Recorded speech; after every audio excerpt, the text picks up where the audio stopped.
had a great conversation with Effie Argyropoulos of Digital Public Square. She goes into detail around research on substance use in the labor-intensive industries such as construction, trades, and others.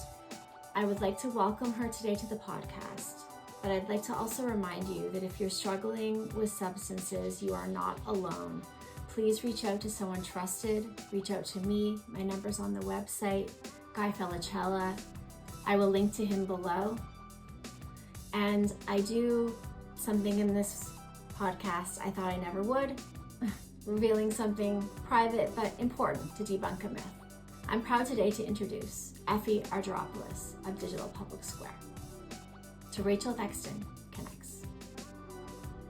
So today on the episode, we have a guest with us who is going to discuss a very timely topic, one in which I wish we didn't have to discuss so often, but we absolutely must. And I would like to welcome to Rachel Thexton Connects, Effie Argyropoulos, and she is the project manager of Level Up. Level Up is a digital tool developed by Digital Public Square, based in Toronto, a national nonprofit organization. Effie, welcome to the podcast. Thank you for being here. Thank you so much for having me. I'm really excited to be here. Of course. It's I have full disclaimer. I am doing some public relations work for Effie and her team, building awareness. We're collaborating, working to build awareness for the Level Up tool. So I just wanted to mention that. But I still really felt like this was an important piece of content for the podcast to share with everyone. And I think you'll understand why when we go through some of this content. So Effie, I just wanted to, start off by, letting you know that it's an honor to have you here. I think the work that you do is absolutely amazing. I know that people working for organizations that are nonprofits and, led by causes like this are not, making $5 billion a year. And you do this because you want to. And so I really do appreciate the work that you do. And so thank you for being here and chatting with me and taking the time. Yeah, thanks so much, Rachel. We're so excited to be here. And it's been so great working with you throughout. Yes, it's been enjoyable in the sense that, at least we're taking action, right? It's a topic that's not positive, but I'm sure you feel the same way when you get to work, is that taking action on a topic and an issue that absolutely must be acted on. Absolutely. So, Digital Public Square. I think that probably is a name that people associate with different things. It is an organization that you work for. Your team does a variety of important work. On the website, it says that you, and this is part of the quote from the website, that you rebuild relationships with the digital spaces that we rely on. Can you tell us a little bit about what that means and the work that the organization does? Yeah, it's interesting you bring it up. We get asked this a lot, and really when it comes to it is that digital spaces have become a major source of information, a major source of social connection, support services for people who are seeking social impact, social justice.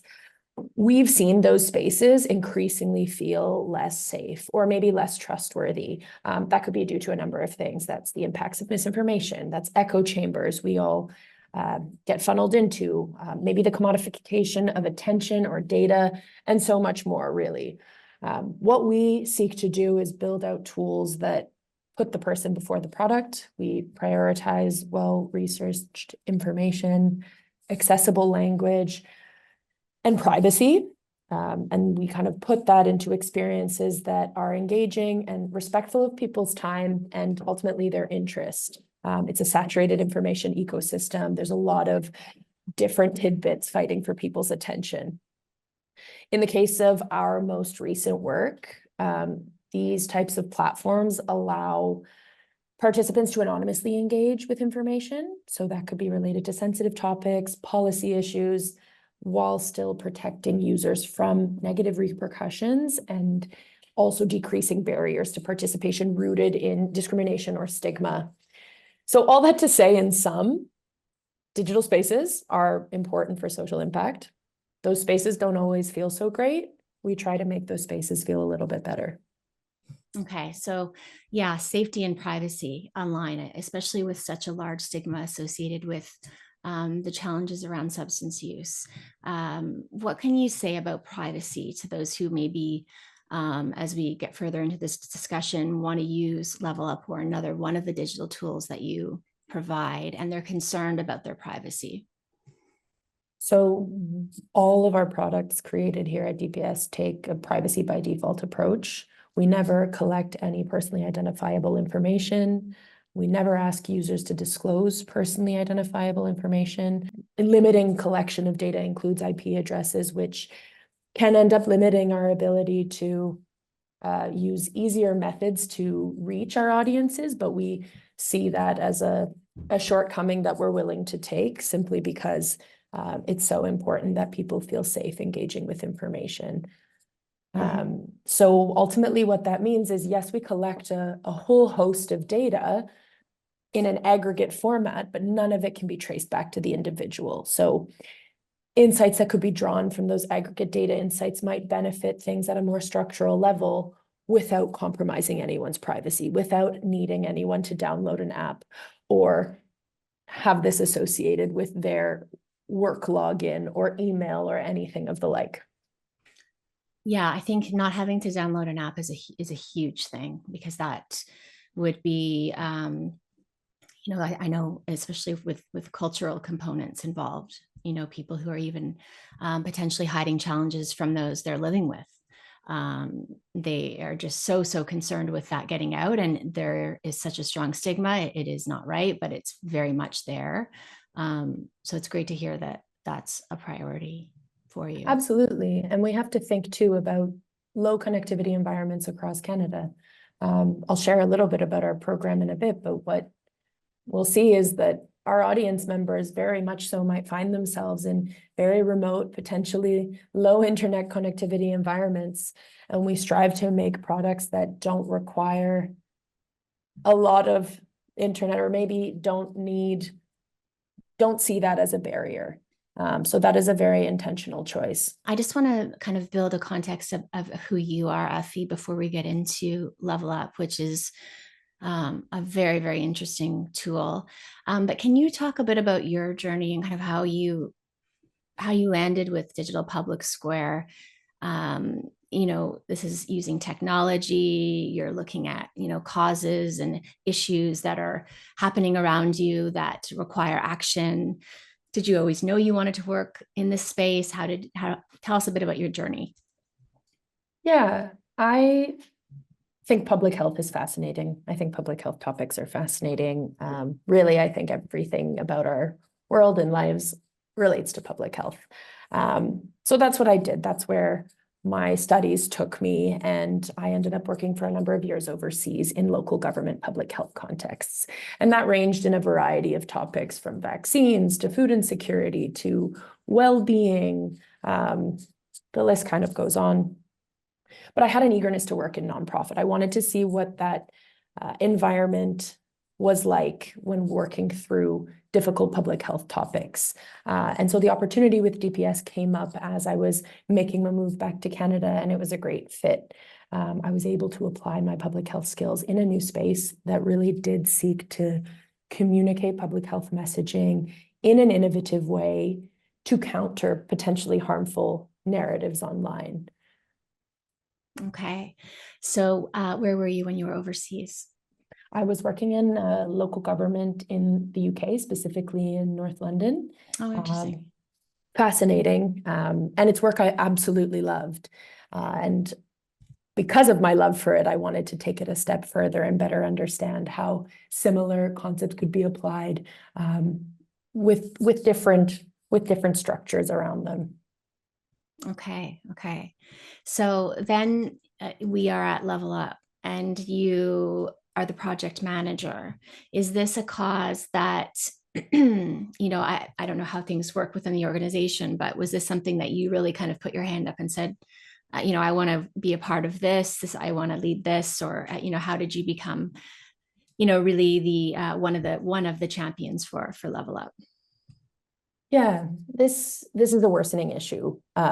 We are a grant-funded organization. We are fortunate in the case of this program to be funded by Health Canada's Substance Use and Addictions Program. And we were really enthusiastic about bidding for funding in this space when we did see that call for applications come in.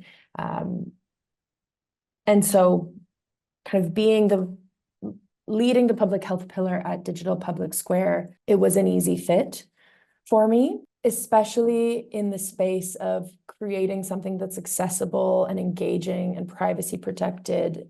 It was a sort of a no-brainer that it would be well suited for this audience who notably has reservations about seeking help. So to set the stage, I realize here that I'm assuming all the listeners know things that they may not. So we're talking here in Level Up about a digital tool that Effie's about to tell us about and explain. And this is really completely related to substance use, specifically opioid and other substances within the trade and labor-intensive industries. A lot of harms there. You can speak to that, but tell us about Level Up. What is it? How did it come about? And what are the goals for the digital tool of Level Up? Level Up Canada, which is accessible at levelupcanada.com, is a digital tool, and it raises awareness about the worsening toxic drug supply crisis and its associated opioid and substance-related harms. And it also offers resources to help support different pathways to recovery. That's available in both English and French. This tool, like you alluded to, Rachel, specifically focuses on men working in labor-intensive industries due to the disproportionate impact of opioid and other substance harms on men in trades. For folks that may not know this, we have an average of 21 to 22 opioid-related deaths per day in Canada. 75% of those are men, and of those employed at the time of their death, between 30 and 50% are working in some kind of labor-intensive industry. So very harrowing numbers that don't even begin to scratch the real devastation of the situation. Mm-hmm. Embedded within Level Up is a Find Support service directory, and that aims to provide a centralized place to list all harm reduction and withdrawal management and treatment services, specifically across Ontario, Alberta, and British Columbia. Those are the three provinces with a hugely disproportionate prevalence of this issue. Like I mentioned, quite shocking stats. They really are. They really are. I mentioned before, we developed this through a SUOP grant in partnership with people with lived and living experience. So what that meant, inclusive product development process, whereby from early conception, we bring people with lived experience and industry experience into the conversation. We conduct our own primary research with these audiences. We learn a little bit more. We have them engaged in very early prototype versions of our intervention and create that feedback mechanism, that trust, so that their voices can be reflected throughout the process, not just at the end, like a tick box exercise.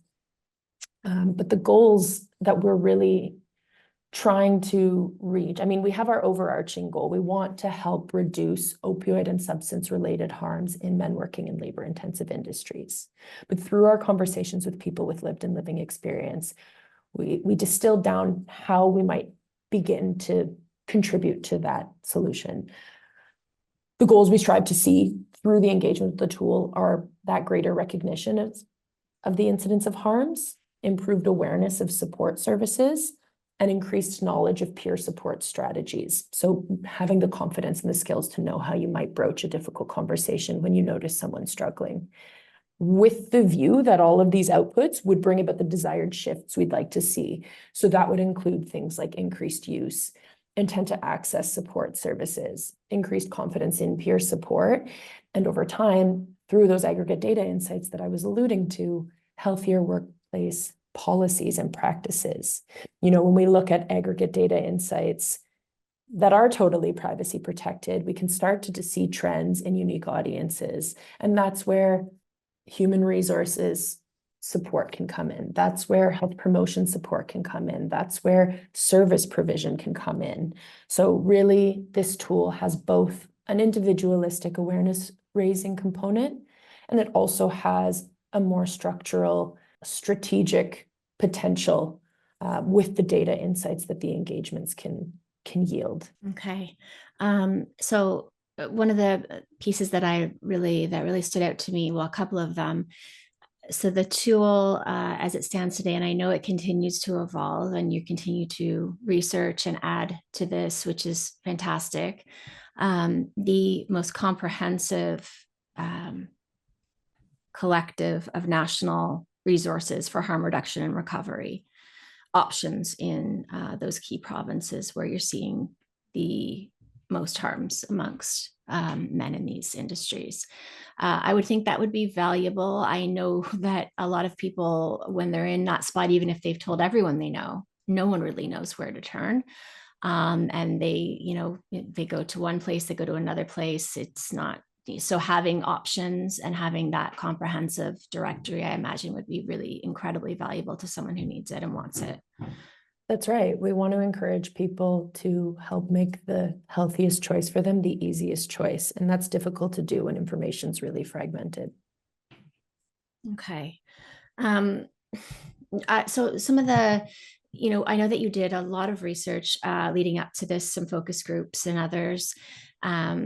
As you were doing this, what were kind of some of the most surprising findings? And I know all of this is, privacy protected, but obviously the data amongst people that you don't know and we don't know, but they're somewhere out there and they're struggling, or someone they know is struggling. What were a couple of the most surprising pieces of research or data that you gathered during your preparation to launch this tool? Well, maybe it wasn't exclusively surprising, but something that was really noteworthy was that 76% of labor-intensive workers in a survey that we conducted with 700 labor-intensive workers across Canada said they would worry about losing their job if they needed to get help for substance use. But on the flip, only 37% indicated that they would feel comfortable talking to their employer. So that to us signaled quite a challenge. Mm-hmm. But on the flip, we heard really powerful statements from industry people with lived and living experience through a series of focus groups that followed this survey, who signaled to the potential for positive impact industry employers could have on this issue. One focus group participant had said, I haven't found an employer or a person out there who isn't open arms to me in my recovery. No one has shut the door on me. Went on to give some examples and then ended with saying the support is unbelievable. And I like to come back to that quote because in a space riddled with stigma and isolation and challenges, seeing the optimism in a statement like that really does offer us some hope for potential. And it really does signal the influence and impact that employers in the industry can stand to have on this issue.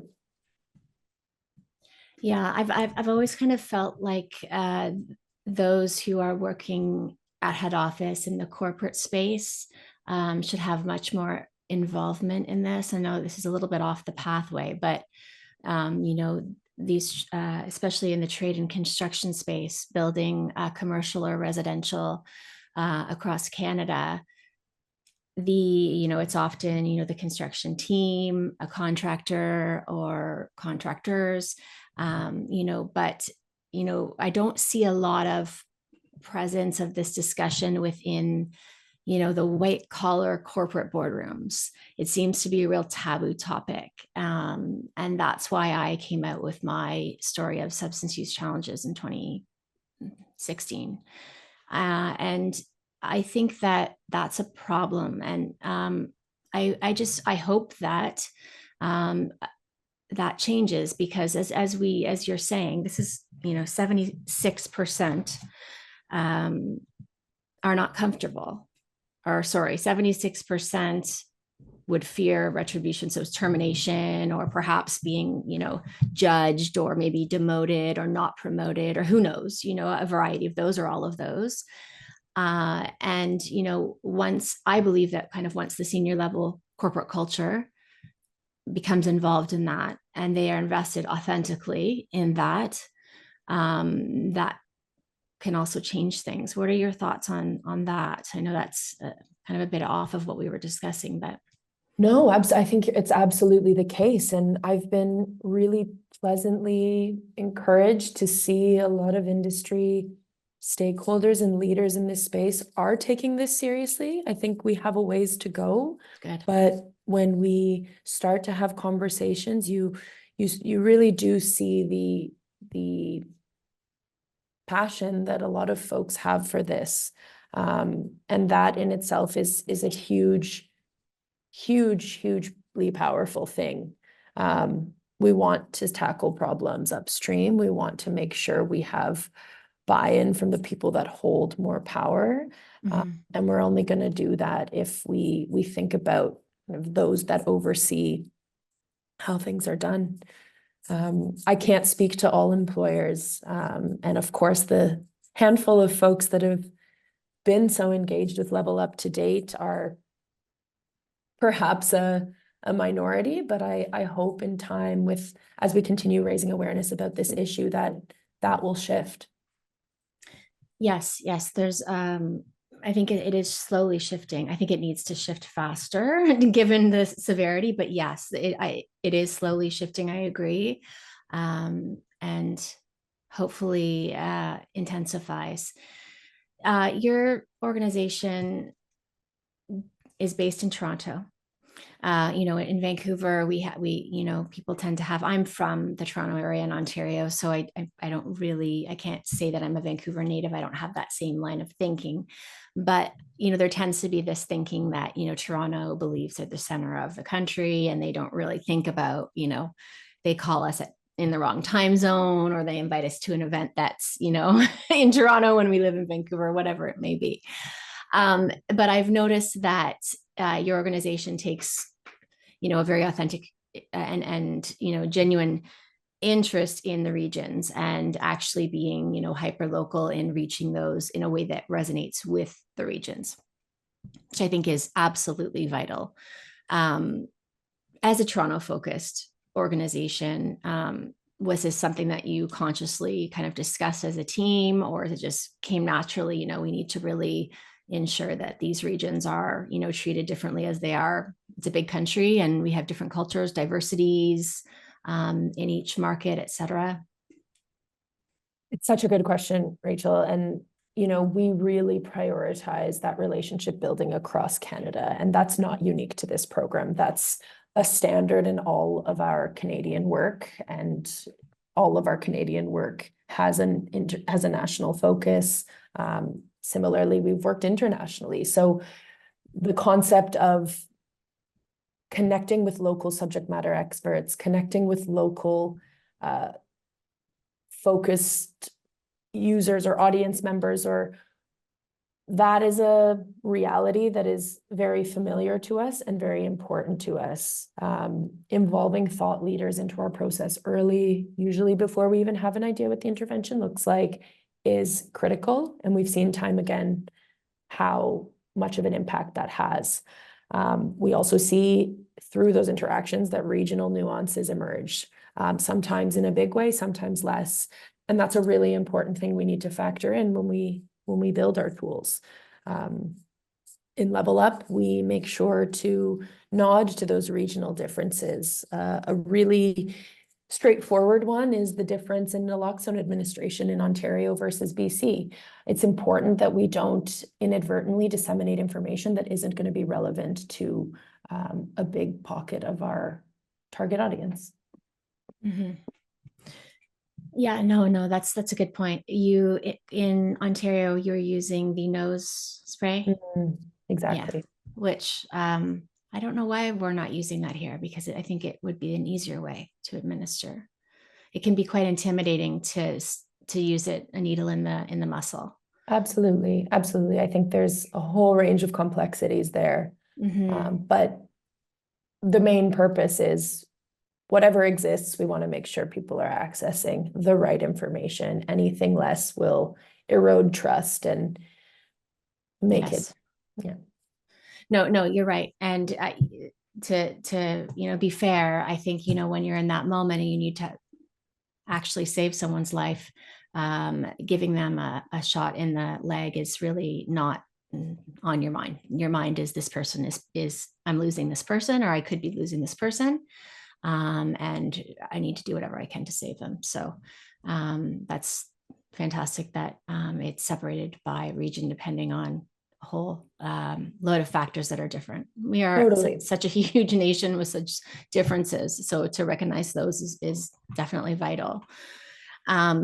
Yeah, when you told me about Level Up, I was very much interested. I've specialized in the real estate space, real estate developers as clients, as well as organizations and associations, and also my own lived experience. But I know that the tool continues to evolve.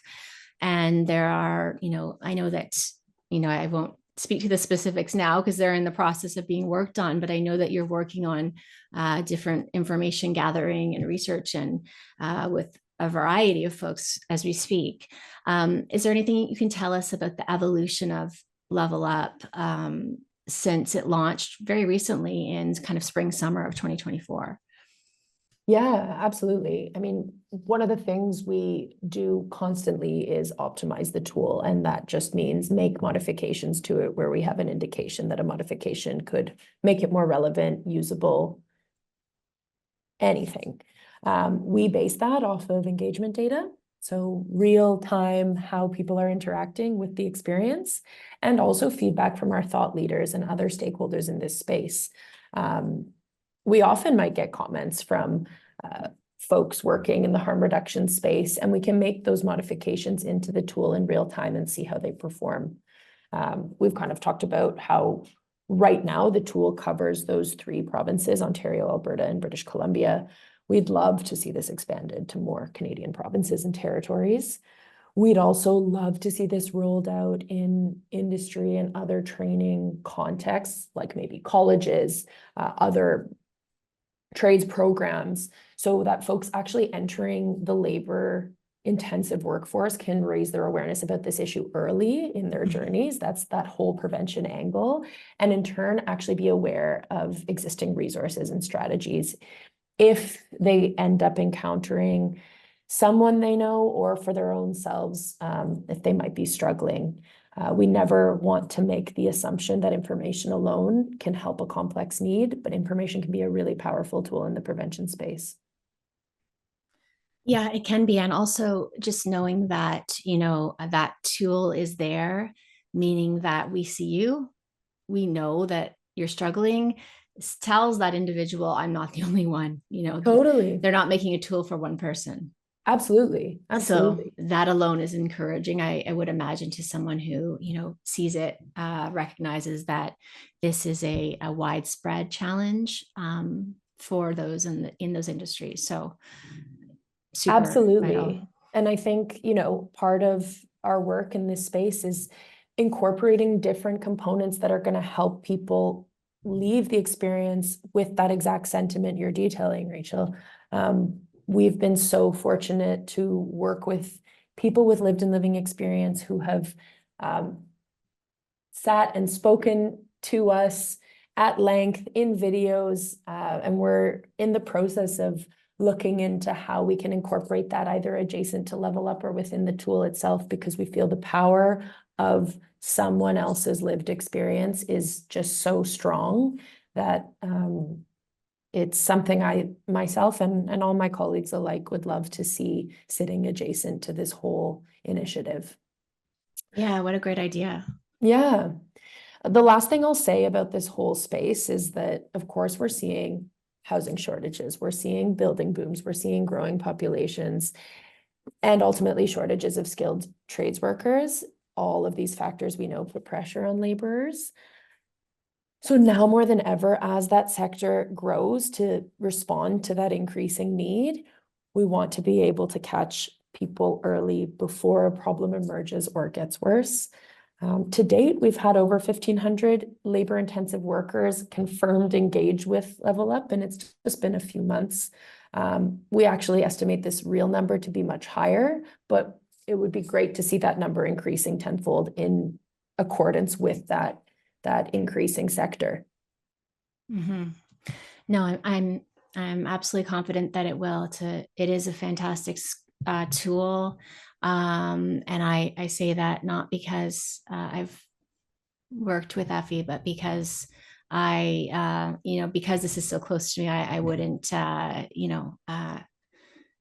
I'd be honest about what I felt about it, and I would provide feedback, as I think I have before on questions you've asked me. So it's something worth looking at, and it's a really, really smart concept. So I encourage you to have a look at it. And can you just mention the website one more time before we move forward? Absolutely. It's levelupcanada.com. Okay. So you can access that from any device. And to your point, Rachel, I can't stress enough how much we encourage feedback. We are constantly, like I mentioned, optimizing this tool. We are constantly looking at tweaks we can do to make it better, big or small. And we're not interested in creating something in a silo. If folks have good information, better information that would benefit the growth and optimization of this tool, let us know. Let's work together. Let's make it relevant for your needs. Because at the end of the day, that's what's important, that this reaches the people that could stand to benefit from it in a way that resonates with them. Okay, I want to ask you something about substance use and the ways in which I don't want to say address it, the way in which we move forward with supporting people with whether they're ready to look at recovery and detox options or whether they require harm reduction.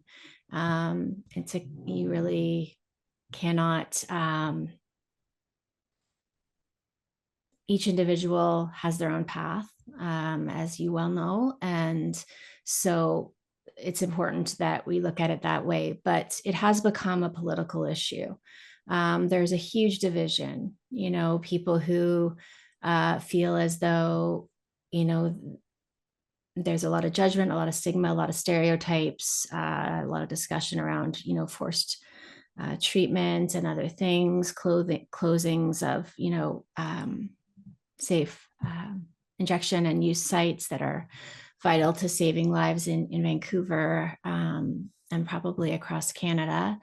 And just kind of this wave that seems to be coming to shore that is, I feel like, bringing us back a few steps. I know that the government has been incredibly supportive of this platform and that they have, invested in it, and that is important. It's vital. That is something to be respected. The media agenda, whether that be associated with politics or not, it really isn't a political issue. It's a health issue. It's a human issue. We're losing lives issue.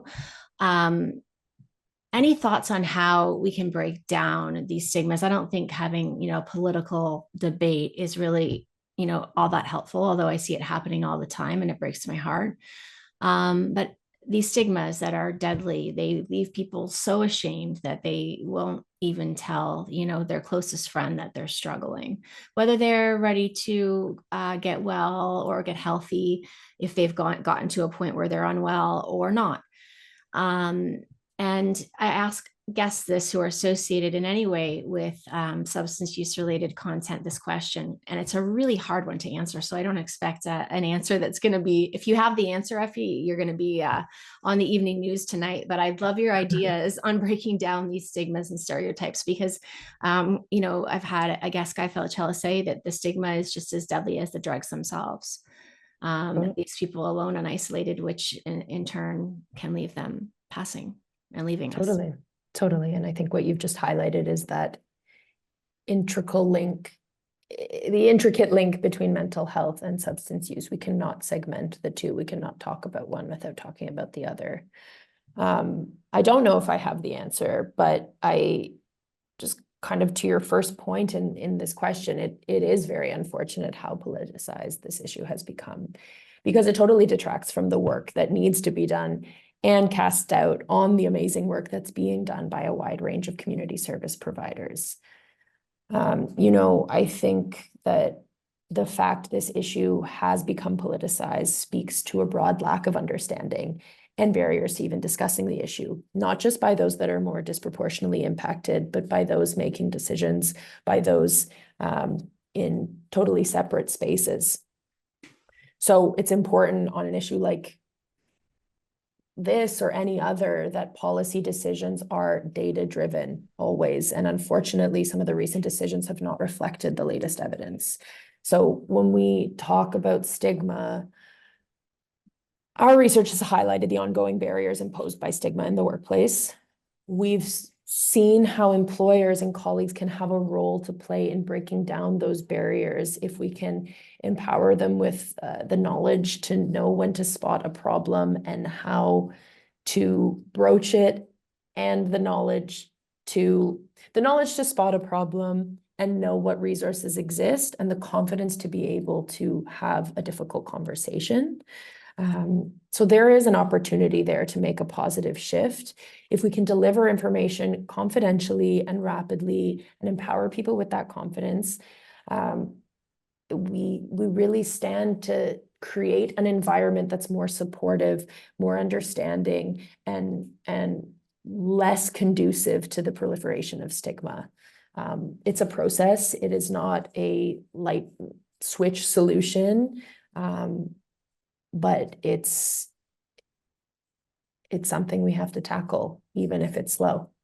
One of the ways we're trying to engage, we talked a little bit about employers already and the role they have, especially being stakeholders that are more upstream.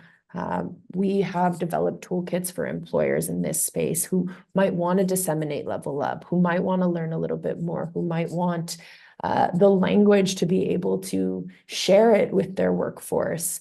We want to make it as easy as possible for folks to bring this conversation into their workforces so that we can slowly start to dismantle that stigma. Okay. Yeah, no, I think that's a great way to approach it. Thank you for addressing it. I know it's not an easy issue. I'm going to do something that I might edit out because it might terrify me when I realize I've done it, but I'm going to just pull this out. This is my Suboxone. And so I have been off of opioids for, well, since I had my children, so almost 7 years. And I take Suboxone daily. Suboxone does not give any euphoria. I don't have any type of euphoric feeling from this medication. This is the kind of misunderstanding or lack of information that I think people might have with some of the harm reduction methods. That's why I talk about it. And I am raising my 3 beautiful, lovely children. One who has ADHD and requires some extra work, but is extra smart and extra amazing. And run a successful business and, have conversations with amazing people like you, Effie. And this is a medication that I take every day. It does not affect the way I think. It does not affect the way I feel. Sometimes it will make me a little bit sleepy, so I'll wait till night to take it. But there's no euphoric effect with it. It simply helps me in blocking receptors in my brain that works for me and has actually probably saved my life. I stopped using substances when the illicit market really kind of started to be, an issue in this country. So that is one piece of information that I really think is important, that not all harm reduction medications or methods are providing people with highs or euphorias. Of course. And also people who are using are often just trying to keep away the sickness. They're not having fun anymore. They're not in a euphoric state anymore. That's long gone. Of course. So another piece of misinformation. And I think what you're absolutely right, Rachel, and it's so important to talk about and so admirable to talk about. And the more we can, again, come back to the evidence, come back to what is real, in the space of harm reduction, we know, at least in Toronto, drug-related deaths dropped by 67% in neighborhoods that had an active safe consumption site. That is hard facts. That is undisputable. And the more we can make this known, the more we can counter harmful, incorrect narratives. the better off we can be, the more we can combat the stigma. Yeah, having the discussions, I wish people would ask more questions and to those who know. And I certainly don't know. I only know what I know in my experience, but other people have so much information to share, and I learn from them, and we all need to learn from each other on this one, I think. Totally. One thing I wanted to touch on a little bit here, just a few more questions for you, Effie, is I know in the development research, some of it that you shared with me, you've spoken with some Indigenous folks around, their feedback and experience in the trades and labor-intensive industry. Can you speak just briefly to that and why that was important to your team? Absolutely. Well, we know Indigenous peoples are overrepresented in the toxic drug supply crisis. CBC just came out with an article around First Nations people continuing to die from toxic drugs at a higher rate than non-First Nations people in British Columbia. That was in the first 6 months of 2023. First Nations people in general die at 6 times the rate of non-First Nations people. And in our own research with Indigenous industry workers, we heard some really interesting feedback and noticed a much higher level of general awareness and understanding from this group, but the calls to action were much stronger. So we saw that opioid use seemed to be much more prevalent in the workplaces of Indigenous men. Perhaps that was through some qualitative focus groups where they were able to speak to it more, and in their lives more generally. And a few Indigenous men even mentioned having to deal with racism and ignorance on the job, which only further compounds issues of stigma and isolation. And people we heard from in those focus groups really expressed the urgency of searching for better solutions. So we hope our efforts can play one small part in this by raising awareness and signposting to supports. Of course, DPS is an organization where we do strive to meet the Truth and Reconciliation Commission's call to action number 92. We'd like to think our work in digital spaces could give new opportunities to recognize Indigenous wisdom, and we've certainly incorporated that into programs and products we've developed in the past. But in our pursuit to help build healthy communities, we can only do so by bringing everyone's voice to the table, especially folks who are disproportionately impacted by this crisis.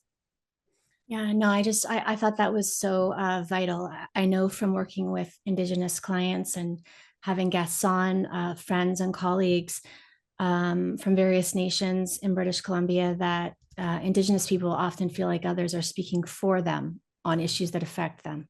So hearing directly from them is vital, and the fact that you're doing that is key. So thank you. And I'm non-Indigenous, but from a non-Indigenous person who cares about that, thank you. Important.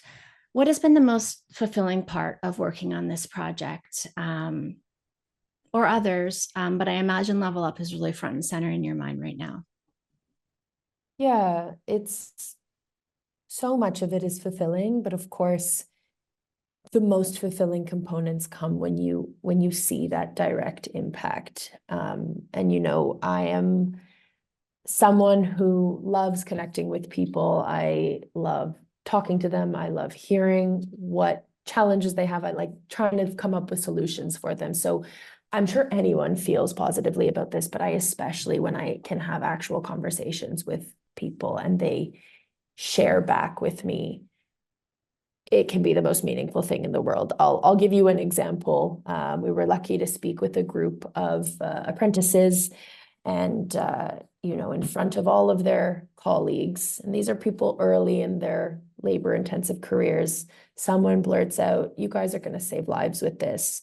And while we know this intervention is only one piece of a much larger puzzle, and it itself is not single-handedly responsible for saving lives, it's such a hopeful comment. It's such an inspiring thing to hear, and it means there's motivation and there's optimism, and that's so huge. You can really lose sight of that when you're bogged down with devastating statistics and big numbers. Bringing the human component to it invaluable.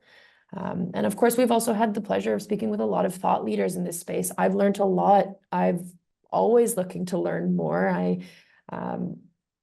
I think it's inspiring to see people working so hard to advocate. And it's truly, truly an honor to be working alongside them. Wow, you hadn't shared that with me before, and that must have been a pretty special moment, Yeah, it for really someone to was. say that. It's, you know what I mean? It's a bleak outlook sometimes, and when that little drop of hope comes into the cup, it just kind of, it actually seems to go higher than that drop. You know what I mean? Absolutely. Absolutely. Yeah. I was really impressed with that person. That was a vulnerable thing to say. Yeah, that's special. Awesome. I love that.